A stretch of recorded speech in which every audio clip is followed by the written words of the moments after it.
ধনীদের বাচ্চাদের একটা প্রাইভেট রুমে পার্টি চলছিল। হঠাৎ পার্কিং লটে একটা দামি গাড়ি আসলো। পরের মুহূর্তে ঘরের সব মোবাইল ফোন বেজে উঠল। মেয়েরা মেসেজ দেখে এক দৌড়ে এক্সিটের দিকে ছুটল। প্রথম মেয়েটি কাউন্টডাউনের শেষ সেকেন্ডে পৌঁছে সরাসরি গাড়িতে বসে গেল। বাকি মেয়েরা রাগে মাটিতে পা ঠুকতেই থাকলো।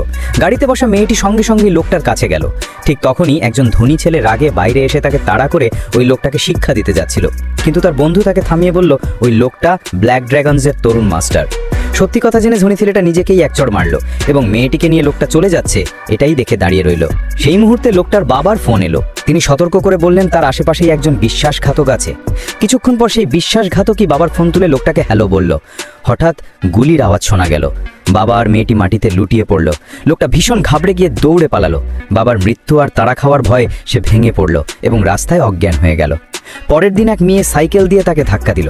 তার মনে হলো ছেলেটার স্মৃতিশক্তি নেই, সে তাই তাকে বাড়ি নিয়ে এলো। লোকটা ঘরের কাজ করতে রাজি হলো, কিন্তু যখন পাইপ ফেটে গেল সে কেমন করে ঠিক করবে বুঝতে পারল না। ভেজা কাপড় খুলতেই তার মাংসপেশি দেখে মেয়েটার নজর আটকে গেল।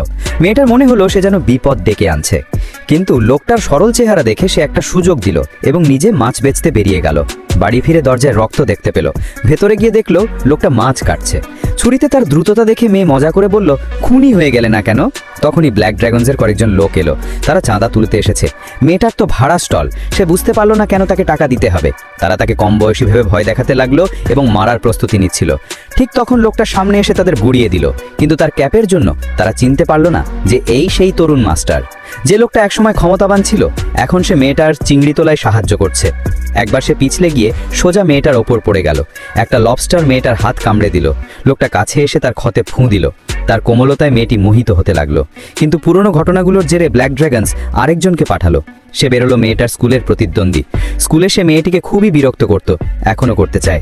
সে বলল মেয়েটার বয়ফ্রেন্ড নাকি ব্ল্যাক ড্রাগনসের লিডার। প্রতিদ্বন্দ্বীর লিডারের কেলেঙ্কারির কথা মনে পড়ে গেল। সে বিশ্বাস করলো।